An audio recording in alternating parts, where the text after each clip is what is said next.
पांडुक नंद की कहानी। पांडुक नंद नंद वंश के शुरुआती राजाओं में से एक थे।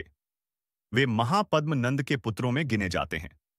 नंद वंश की परंपरा के अनुसार महापद्म नंद के बाद उनके 8 पुत्र अलग अलग समय पर मगध की गद्दी पर बैठे, जिनमें पांडुक नंद का नाम सबसे पहले आता है।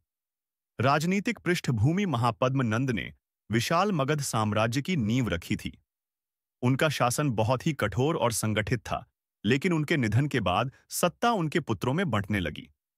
पांडुक नंद जब राजा बने तब साम्राज्य अभी भी मजबूत था, लेकिन चारों तरफ नए नए छोटे राज्यों में विद्रोह की चिंगारी जल रही थी।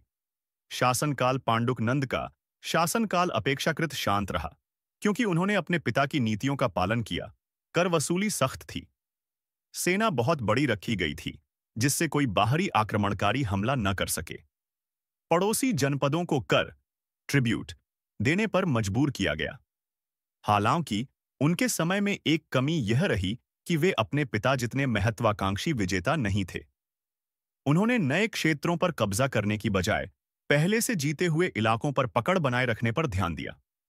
चुनौतियां साम्राज्य बहुत बड़ा था, इसलिए अलग अलग क्षेत्रों में छोटे छोटे बगावत उठने लगीं।